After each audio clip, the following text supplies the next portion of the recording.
The devil is a part timer season 3 के episode 2 में हम लोग मैकडॉनल्ड्स को देखते हैं, जहाँ पर चियो चिल्लाकर कस्टमर का वेलकम करती है। वो इतनी जोर से चिल्लाती है कि कस्टमर भी घबरा जाते हैं और वो वहाँ से चले जाते हैं। जिसके बाद अब माओ चियो को अपने पास बुलाते हैं। चियो माओ से माफी मांगती है चिल्लाने के लिए, तो माओ से कहते हैं कि तुम्हें अपने काम को और ज्यादा रिस्पेक्ट देनी चाहिए। अगर तुम ऐसे ही करती रहोगी तो मैनेजर तुम्हारा प्रमोशन नहीं करेगी। तो अब चियो कहती है, अगर मैं अपनी वॉइस को ठीक कर भी लूंगी तो मुझे नहीं लगता कि मेरा प्रमोशन हो पाएगा और मैं सेकंड फ्लोर पे जा पाऊंगी। मुझे समझ ही नहीं आ रहा कि उनकी कॉफी इतनी ज्यादा टेस्टी कैसे होती है। जिस पर माओ कहते हैं, हाँ तुम सही कह रही हो, हम भी तो उन्हीं बीन्स का यूज करते हैं, लेकिन हमारी कॉफी इतनी टेस्टी नहीं बनती है। आखिरकार मैनेजर का सीक्रेट क्या है? इस बात पर तो अब चियो भी सोचने लगती है। और अब अगले सीन में हम लोग देखते हैं रात हो जाती है। चियो अब घर की तरफ जाने लगती है। वही माओ से गुड बाय करता है और कहता है कि अपनी वॉइस को ठीक करने की कोशिश करना और आज की हार्डवर्क के लिए शुक्रिया। ये बात सुनकर चियो काफी ज्यादा शर्मा जाती है और कहती है कि मैं ये आपके लिए थोड़ी कर रही हूँ। और अब वो काफी ज्यादा शर्माने के बाद वहाँ से चली जाती है। जिसके बाद अब मैनेजर माओ के पास आती है और कहती है कि चियो की चिल्लाने की प्रॉब्लम कैसी है। तो माओ कहता है कि एक दो बार दिक्कत हुई थी, लेकिन ज्यादा कुछ नहीं हुआ। ये सुनकर मैनेजर कहती है, लगता है चियो को भी अपना अगला गोल मिल गया है। तो माओ मैनेजर से कहते हैं कि आपका भी से क्या मतलब है? जिस पर मैनेजर नहीं बताती है और कहती है कुछ नहीं। तभी माओ को सुबह की बात याद आती है और वो उसे कहता है कि क्या आप मुझे बता सकती हो कि मैं आपकी तरह इतनी अच्छी कॉफी कैसे बना सकता हूँ? तो मैनेजर माओ को एक ट्रेनिंग कोर्स के बारे में बताती है, जिसका नाम होता है बैरिस्टा ट्रेनिंग कोर्स। बैरिस्टा नाम सुनकर माओ को लगता है कि ये तो एक वेपन का नाम है। वह मैनेजर से कहते हैं कि इस बैरिस्टा का मतलब क्या होता है, मुझे नहीं पता। तो मैनेजर बताती है कि बैरिस्टा एक इटालियन वर्ड है। काफी लोगों को लगता है कि इस वर्ड का मतलब है कि एक ऐसा पर्सन जो कि सिर्फ कॉफी बनाता है, लेकिन एक्चुअली में बैरिस्टा वो पर्सन होता है जो कि कॉफी के साथ साथ नॉन अल्कोहलिक बीवरेज भी बनाता है। वो लोग काफी ज्यादा प्रोफेशनल होते हैं और कस्टमर को काफी अच्छे से हैंडल करते हैं और वो अपने आप को बैरमैन कहते हैं। मैनेजर बताती है कि इसका गोल है एक बरमैन बनना। ये सुनकर माओ से मोटिवेट करता है और कहते हैं कि आप काफी ज्यादा अमेजिंग हो, इसलिए आप अपने गोल को जरूर पूरा कर पाओगी। तो मैनेजर कहती है, हाँ अगर तुम्हें भी मेरे जैसा बनना है तो तुम इस कोर्स को कर लो,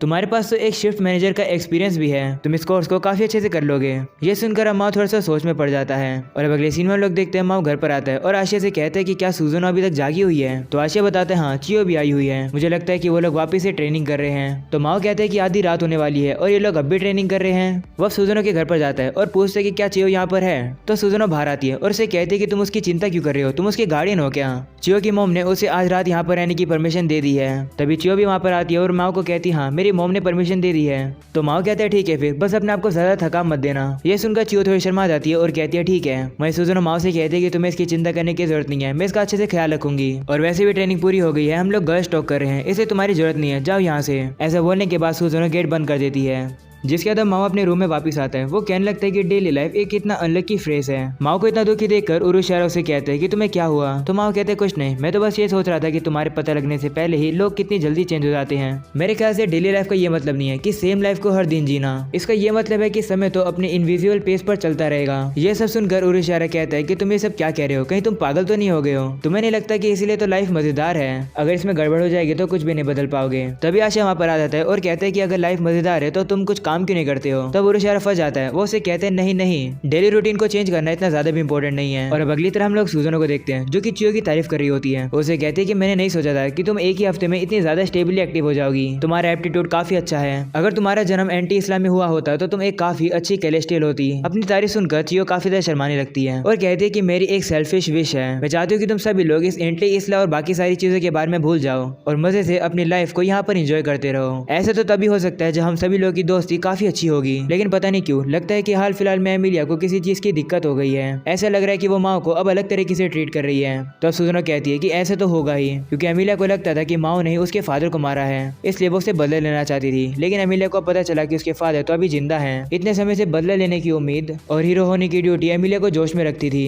लेकिन अब वो दोनों ही खो चुकी है, इसलिए उसे समझ नहीं आ रहा है कि उसे अब क्या करना चाहिए। शायद से इसी वजह से वो तुम्हें सेफ रखना चाहती थी, तुम्हें आर्ट सिखाकर। सुजन अब कहते हैं कि मुझे लगता है कि एमिलिया के लिए बेहतर होगा कि वो थोड़े समय के लिए माओ से अपना फोकस हटा ले, और अच्छा है कि मैकडॉनल्ड्स वापस से ओपन हो गया। इसका मतलब सारियल जो कि एसएफसी में काम करता है वो भी स्ट्रीट के पास ही है, इसकी वजह से ओल्बा और बाकी डीमंस माओ से दूर रहेंगे। तो चियो कहती है मुझे नहीं लगता कि इस समय हम लोग सैरियल के ऊपर भरोसा कर सकते हैं। और अब अगले सीन में हम लोग एमिलिया को देखते हैं, जो कि सुजनो से कहती है कि हम लोग सैरियल के ऊपर क्यों भरोसा नहीं कर सकते हैं। तो सुजनो कहती है कि चियो ने मुझे बताया कि मैकडॉनल्ड्स की मैनेजर ने सैरियल को उनकी दुकान के आसपास आने से बैन कर दिया। सुजन अब कहती है कि उस बैन की वजह से सारियल काफी दुखी होकर खोखला हो गया।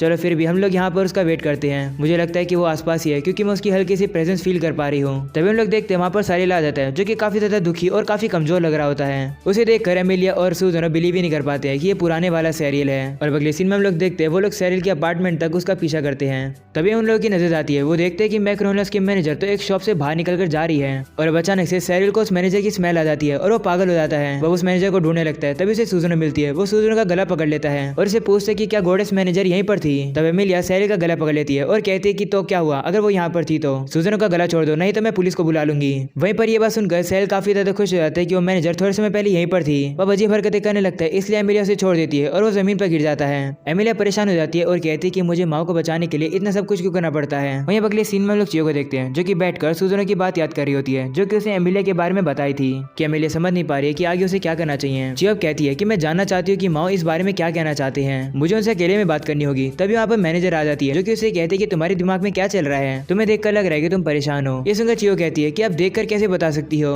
तो मैनेजर कहती है क्योंकि मैं भी समझ सकती हूँ, क्योंकि मैं भी काफी बार परेशान होती हूँ। आखिरकार मैं एक ह्यूमन जो हूँ, लेकिन इसे सॉल्व करने के लिए हम लोग को वो देखना होगा कि आखिरकार हमारे सामने है क्या, कि तुम्हें और मुझे इस समय पर क्या करना चाहिए। और वो है कि अपने काम पर फोकस करना, यानी कि यहाँ पर। जिस पर अब चियो कहती है हाँ आप सही कह रही हो। जिसके बाद अब चियो मैनेजर से कुछ बात करने लगती है और सीन शिफ्ट होता है जहाँ पर हम लोग देखते हैं कि माओ और चियो एक साथ घर की तरफ जा रहे होते हैं। माओ चियो से कहता है तो तुम भी बरिस्टा कोर्स ले रही हो, जिस पर चियो कहती हाँ। जिसके बाद अब वो माओ से और कुछ कहने वाली होती है, लेकिन तभी वहाँ पर सुजनो और एमिलिया से बात करने आ जाते हैं। उन्हें देखकर माओ से कहता है कि आखिरकार तुम लोग को क्या चाहिए मुझसे, मैंने कुछ भी नहीं किया है, क्या तुम लोग को बस बहाना ही चाहिए मुझसे लड़ने का।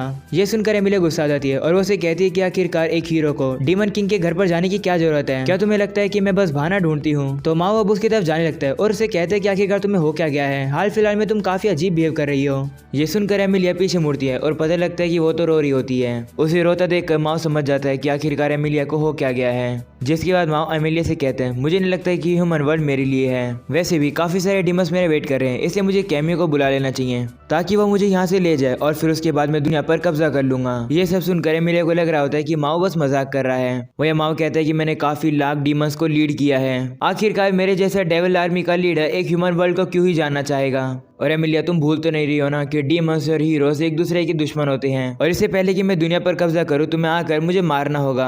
ऐसा बोलने के बाद अब माओ वहां से जाने लगता है और कहते हैं कि आशा को भी ये प्लान काफी अच्छा लगेगा, हम लोग जापान को सबसे पहले कब्जे में करेंगे। तभी एमिलिया चिल्लाती है और कहती है कि मुझे पता है कि तुम ऐसा नहीं कर सकते हो, तुम्हारा ऐसा करने का कोई भी इरादा नहीं है, इसलिए चुप हो जाओ। तुम कह रहे हो कि तुम दुनिया पर कब्जा करना चाहते हो, लेकिन आखिरकार तुम उसके बाद क्या करोगे। तो माओ अब एक ईवल फेस बनाता है और कहते हैं कि मैं इस दुनिया को डिस्पेयर में डाल दूंगा। वहीं अब एमिलिया कहती है कि तुम बस नाटक कर रहे हो ये सब कहने का, मुझे पता है कि तुम ऐसा कुछ भी नहीं करने वाले हो। अगर तुम सही में एक क्रूअल डीमन किंग होते तो मुझे तुम्हें मारने में इतनी मुश्किल नहीं हो रही होती। तुम कभी भी इस दुनिया के ऊपर कब्जा नहीं करना चाहते थे। मुझे तो लगता है कि तुम बस इसलिए करना चाहते थे ताकि कोई तुम्हें रिकॉग्नाइज कर सके कि तुमने इतना बड़ा काम जो किया। ये सब सुनकर माओ काफी ज्यादा गुस्से में आ जाता है और वह एमिलिया को कुछ बोलने वाला होता है, लेकिन तभी अचानक से वो वहां से गायब हो जाता है। वह एक दूसरी जगह पर आ जाता है। जिस बंदे ने उसे वहां पर बुलाया था वो उसका शुक्र करता है और कहता है कि अच्छा हुआ तुमने मुझे बुला लिया, नहीं तो मैं ऐसा कुछ कह देता जो कि मुझे कहना नहीं चाहिए था। वैसे तुम दोनों हो कौन? अगर तुम लोगों ने अपना सही से इंट्रोडक्शन नहीं दिया तो मैं सारा गुस्सा तुम पर उतार दूंगा।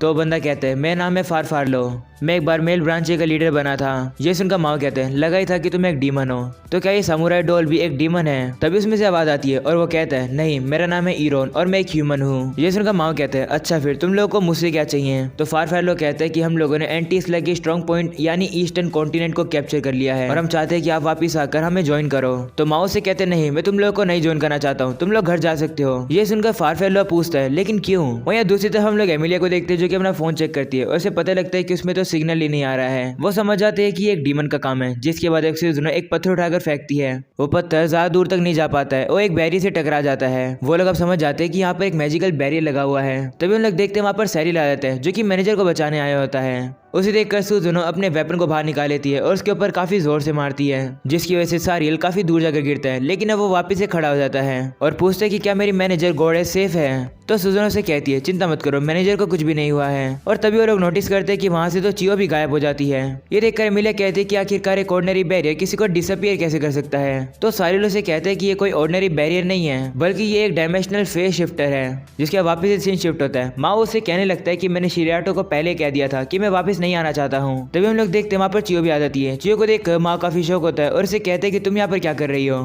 तभी चियो माओ को इग्नोर करती है और फरफेलो से कहती है कि तुम लोग माओ को नहीं लेके जा सकते हो वापिस, क्योंकि उन्हें अभी यहाँ पर काफी सारी चीजें करनी है। ये सुनते माओ जल्दी से चियो को पीछे छुपा लेता है। तो फरफेलो माओ से कहता है कि क्या जो ये लड़की कह रही है ये सच है? आपको क्या चीजें करनी है? क्या आप ह्यूमन को प्रोटेक्ट कर रहे हो? ये मत कहना कि आपने हमें अबेंडन कर दिया है। तो माओ गुस्सा हो जाता है और कहते हैं कि ऐसी बातें मत करो, मैं तुम लोगों को कभी नहीं भूला है और ना ही भूलूंगा। मैं तो बस एक किंग हूँ जिसे नहीं पता है कि आखिरकार वर्ल्ड कॉन्क्वेस्ट का मीनिंग क्या होता है। मैंने बस तबाही मचाई है और हमेशा मैं सोचा करता था कि आखिरकार मैं अपनी डीमन टेरिटरी को और बड़ा कैसे कर सकता हूँ। अगर मैं फिर से वैसी चीजें करूंगा तो हीरो मुझे मार देगी और फिर डीमंस की दुनिया पूरी तरीके से खत्म हो जाएगी। ये सुनकर फरफेलो कहता है कि पिछली बार जो गलती हुई थी हम लोग उसे नहीं दोहराएंगे। तो माओ उससे कहते हैं कि अगर हम लोग अपने चलने के पाथ को चेंज नहीं करेंगे तो ये वर्ल्ड भी दोबारा चेंज नहीं होगा। मैं तुमसे एक बार लास्ट बार कह रहा हूँ, ईस्टर्न कॉन्टिनेंट से विड्रॉ कर लो और वापिस अपने डीमन दुनिया में चले जाओ। ये करोगे तो कैमियो तुम्हें पनिश नहीं करेगा। तो फरफेलो कहता है कि जब बोल्बा ने मुझे कहा था कि इस कंट्री ने आपको पागल बना दिया है तो मैंने उसकी बात पर बिलीव नहीं किया था, लेकिन अगर ये सच है तो माओ कहता है अगर सच हुआ तो तुम मुझे मार दोगे और बारबेशिया न्यू किंग बन जाएगा, है ना? तो फरफेलो कहते हैं नहीं, आप बस इसे एक्सेप्ट कर लो, ये कंडेंस मैजिक है, अगर आप इसे ले लोगे तो मुझे लगता है कि आपका पहले वाला दिल वापिस आ जाएगा। तो माओ ही मान जाता है और उसे ले लेता है वो और कहता है कि अभी के लिए मैं इसे अपने पास रखूंगा, लेकिन मेरी फीलिंग्स कभी चेंज नहीं होगी। तो फरफेलो कहते हैं कि आप इसे अपने पास क्यों रखोगे, इसे अभी खा लो। जिस पर माओ कहते हैं कि इतनी जल्दी क्यों है। तभी वहाँ पर एमिलिया और सुजुनो वो बैरियर तोड़कर आ जाते हैं। वहीं पर एमिलिया नीचे आते अपनी फैंग ऑफ लाइट का यूज करती है जिससे कि सभी दूर उड़ जाते हैं। तभी सारिल भी वहाँ पर आ जाता है। वो एमिलिया और सुजुनो को बताता है कि सामने जो तुम्हें बच्चा दिख रहा है उसी ने ये बैरियर बनाया है। वहीं अब एमिलिया माओ से कहती है कि मेरा गुस्सा थोड़ा सा शांत हो गया है, ये तुम मुझ पर छोड़ दो, बस तुम चियो को प्रोटेक्ट करे रखना। तो माओ भी मान जाता है और अब वो चियो को प्रोटेक्ट करने लगता है। वहीं फरफेलो घबरा जाता है। वह एमिलिया को देखकर कहता है कि कहीं तुम वो तो नहीं हो। तो एमिलिया उससे कहती है हाँ तुमने सही समझा, मैं ही हीरो एमिलिया हूँ। ये सुनकर फरफेलो घबरा जाता है और अब वो एरन की तरफ जाने लगता है, लेकिन तभी एमिलिया बीच में आ जाती है और वो उसके पेट के ऊपर हमला करके उसे नीचे गिरा देती है। वह उसके गर्दन पर अपनी तलवार रख लेती है और कहती है कि अगर तुम जो आज हुआ उसे भूल जाओगे तो मैं तुम्हें नहीं मारूंगी, लेकिन अगर तुमने कोई भी गलत मूव किया तो मैं तुम्हें अभी के अभी मार दूंगी। ये सुनते फरफेलो अब एरन को अपने पास बुलाता है, जिसके बाद हम लोग देखते हैं कि अब एरन काफी तेजी से एमिलिया के ऊपर हमला करने आ रहा होता है। ये देखकर सुजुनो बीच में आ जाती है एमिलिया को बचाने के लिए और अब एरन की उसके साथ टक्कर हो जाती है, जिसकी वजह से सुजुनो घायल होकर पीछे गिर जाती है। वहीं पर अब एमिलिया अपने सामने एक बैरियर लगा देती है। एरन उसके ऊपर भी आकर हमला करता है। वो इतना ज्यादा पावरफुल होता है कि वह एमिलिया के बैरियर को भी तोड़ देता है। ये देखकर एमिलिया घबरा जाती है और वो जल्दी से अपनी तलवार को बाहर निकाल के उसके ऊपर हमला करती है। इस वजह से एरन का हेलमेट टूट जाता है और हमें पता लगता है कि एरन तो एक बच्चा है। एरन को देखकर अलस रेमस बाहर आ जाती है और एमिलिया से कहती है कि एरन को पनिशमेंट मत दो, उसके ऊपर हमला मत करो। उन्हें देखकर सैरिल कहता है कि तुम्हें क्या कर रहे हो, टाइम वेस्ट मत करो। ऐसा बोलने के बाद वो खुद एरन के ऊपर हमला कर देता है। इस वजह से एरन को थोड़ी चोट आती है और वो लड़ने के लिए वापस तैयार हो जाता है, लेकिन तभी फरफेलो एरन को रुकने के लिए कहता है और कहता है कि अभी के लिए हम लोग विड्रॉ कर रहे हैं। तो अब एरन भी मान जाते हैं, जिसके अब फरफेलो माओ से कहते हैं कि अभी के लिए हम लोग जा रहे हैं, लेकिन आपको लेने के लिए हम लोग वापस जरूर आएंगे।